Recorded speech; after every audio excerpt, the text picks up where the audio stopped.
Friends, welcome back BBBN online class. आज हम पढ़ेंगे षोडश पाठ है कति प्राणिनः सन्ति, यानी षोडश यानी पाठ नंबर 16। कति प्राणिनः सन्ति यानी कितने प्राणी हैं, कितने जीव हैं, उनके बारे में इसमें बताया गया है। एषः एकः उद्यानः अस्ति, है ना, यह एक उद्यान है। एषः यह, एकः एक, उद्यान बगीचा है, यह एक बगीचा है। अत्र एकः पक्षीराजः मयूरः अस्ति, है ना। अत्र यानी यहाँ, एक यानी एक, पक्षीराजः मयूर, पक्षीराज मयूर है ना। मयूर को पक्षीराज बोला गया है, तो यहाँ एक पक्षीराज, पक्षियों का राजा मयूर है। ये जो अध्याय है, षोडश पाठ है, ये आपका संख्यावाची पाठ है। इसमें संख्या ही बताई गई है, तो संख्याओं को बताने के लिए इसमें ये पशु पक्षियों को जोड़ दिया गया है। कति प्राणिनः सन्ति, है ना। तो इसमें मुख्य रूप से क्या है, संख्या याद करनी है और जो भी पक्षी हैं उनका आपको संस्कृत में नाम याद करना है, ठीक है। तो यह एक पक्षीराज है। पक्षीराज कौन होता है? मयूर। द्वौ प्रभात सूचकौ कुक्कुटौ स्तः, द्वौ यानी दो, ये भी पता चल गया होगा। द्वौ किसके लिए आता है? पुल्लिंग के लिए आता है। द्वे स्त्रीलिंग के लिए और द्वे नपुंसकलिंग के भी लिए, है ना। द्वौ, द्वे, द्वे यानी संख्यावाची। जब आपको गणना गिनती पढ़ाई थी तब आपको बताया था। तो प्रभात सूचकौ यानी सुबह की, सुबह जब होती है तो उसकी सूचना देने वालों को क्या बोलते हैं? प्रभात सूचकौ। तो वो कौन होते हैं? कुक्कुटौ स्तः, कुक्कुटौ यानी दो मुर्गे। तो जो मुर्गे होते हैं सुबह सुबह बांग देते हैं, तो वह प्रभात सूचक माने जाते हैं, सुबह सुबह की सूचना देते हैं। वो सुबह सुबह अपनी आवाज़ में बोलते हैं, तो इसका मतलब सुबह हो गई है। त्रयः जागरूकाः काकाः सन्ति, और त्रय यानी तीन, जागरूक रहने वाले कौवे हैं। कौवे जागरूक रहते हैं, हर वक्त काँव काँव करते रहते हैं, एक्टिव होते हैं वो। चत्वारः नीर क्षीर विवेकहीनः हंसः सन्ति, चत्वार यानी चार, नीर, नीर यानी जल, पानी, क्षीर यानी दूध, है ना, और विवेक यानी ज्ञान। दूध पानी का ज्ञान रखने वाले हंस हैं, है ना। जो हंस होता है ना, वो दूध में से पानी अलग कर देता है, उसको दूध और पानी का ज्ञान होता है ना। दूध में से पानी को वह अलग कर सकता है, इतनी उसमें कैपेसिटी होती है। तो दूध और पानी को अलग अलग करने वाले कौन होते हैं? हंसः, अनेक हंस है। पंचः पंचम स्वर गायिकाः कोकिलाः सन्ति, और पांच कौन है? पंचम स्वर में गाने वाली कोकिलाः यानी कोयले हैं। षट् ध्यानमग्नाः बकाः तिष्ठन्ति, षट यानी छह, ध्यान मग्ना, बकह जो बगुले होते हैं वो ध्यान में मग्न होते हैं। वो अपने शिकार के लिए इतने ध्यान में मग्न होते हैं। बताया भी गया है कि जो विद्यार्थी जीवन होता है उसको बगुले की तरह ध्यान देना चाहिए, उसका ध्यान जो होता है बगुले की तरह होना चाहिए। तो वो ध्यान में मग्न बकाहा, है ना, इसमें चित्र में दिए हुए हैं।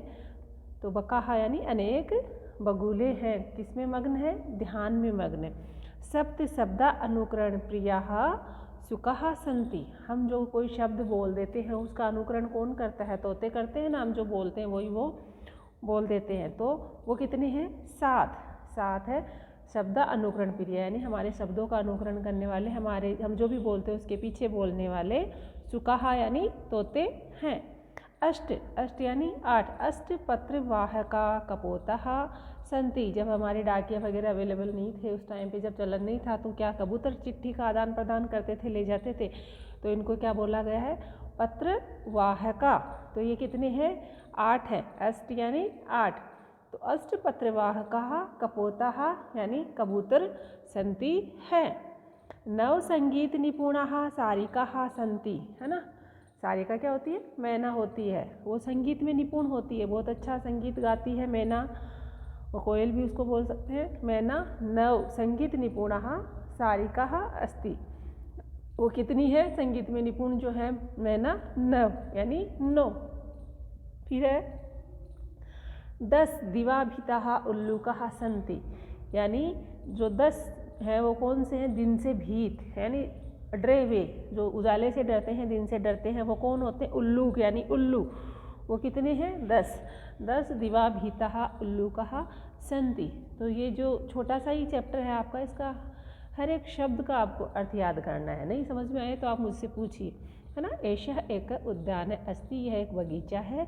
अत्र एकः पक्षीराज मयूर अस्ति, यहाँ एक पक्षियों का राजा पक्षीराज मयूर यानी मोर है। द्वौ प्रभात सूचकौ कुक्कुटौ स्तः, 2 प्रभात सुबह की सूचना देने वाले कुक्कुट हैं अर्थात मुर्गे हैं। त्रये जागरूकाः काका सन्ति, 3 जागरूक यानी एक्टिव जागरूक रहने वाले कौवे हैं। चत्वारः नीर क्षीर विवेकहीन हंसा सन्ति, है ना। तो विवेकीन जो 4 हैं वो क्या हैं? बगुले हैं, जो दूध और पानी का ज्ञान रखने वाले हैं। पंच यानी 5 जो है स्वर कोकिलाएँ हैं, जो पंचम स्वर में गाने वाली हैं। षट ध्यानमग्न, ध्यान में रत, ध्यान में मग्न बगुले हैं। सप्त कौन है? 7 हैं तोते, है ना। शब्द अनुकरण प्रियः शुकाः सन्ति, यानी 7 तोते हैं।